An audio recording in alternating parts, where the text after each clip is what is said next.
میں اس بچے کے سامنے جا کے لڑوں میری توہین ہے، پہلے میں اپنے بیٹوں کو بھیجوں گا۔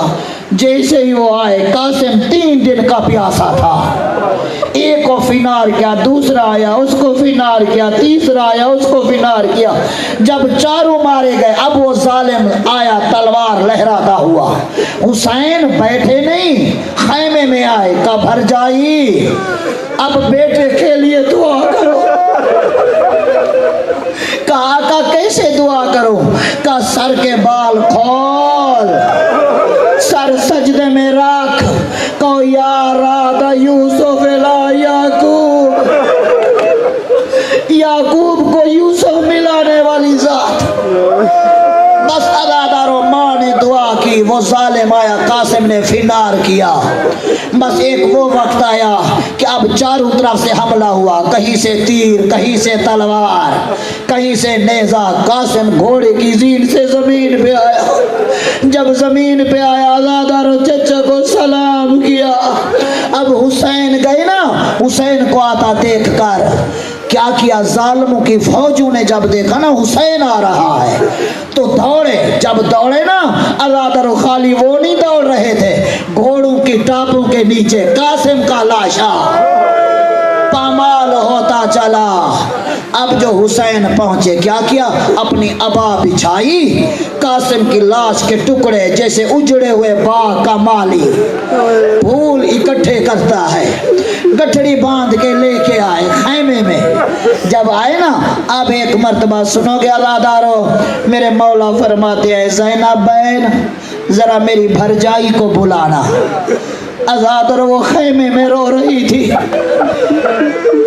بی بی لے کے آئی، جب سامنے آئی نا عزادارو سنو گے سادات کرام مجھے معاف کرنا، اللہ کسی ماں کو یہ وقت نہ دکھائے۔ سامنے گٹھڑی دیکھی، ایک مرتبہ کہتے ہیں آقا کیا میرے بیٹے نے وفا نہیں کی؟ کہا کیوں نہیں کی؟ کہا پھر اس کا لاشا کیوں نہیں لے کر آئے؟ عزادارو ماں کہہ رہی ہے پھر اس کا لاشا کیوں نہیں لے کر آئے؟ بس یہ سننا تھا۔ مولا فرماتے ہیں بہن زینب میری بھرجائی کا دایاں بازو پکڑو، ام کلثوم تم بایاں بازو پکڑو۔ کہا لیلا ذرا رباب کے سینے پہ ہاتھ رکھو۔ اب گٹڑی کھول کے سامنے رکھی، کہا بھرجائی یہ تیرا قاسم ہے۔ اب جو بی بی نے دیکھا سر کے بال کھولے، یا اماد شیبتی، کہا میرے سفید سر کا سہارا، تیری ماں جنگل کے میدان میں اجڑ گئی، اجرکم اللہ۔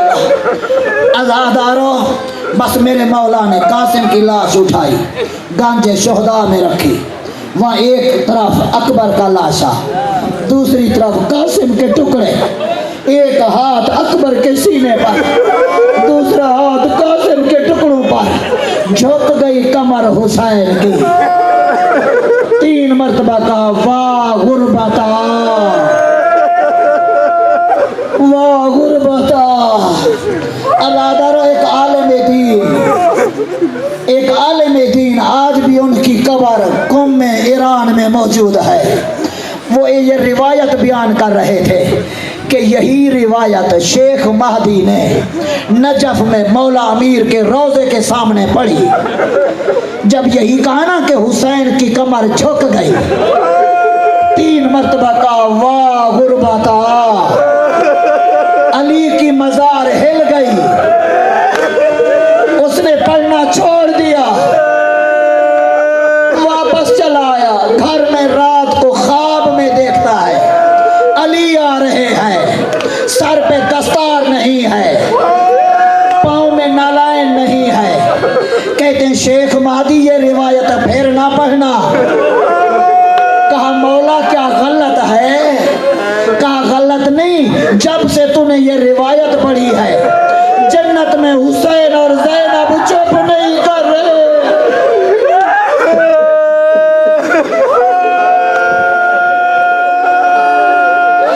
الا لعنت اللہ علی القوم الظالمین وسیعلم الذین ظلموا ای منقلب ینقلبون۔ ماتم حسین۔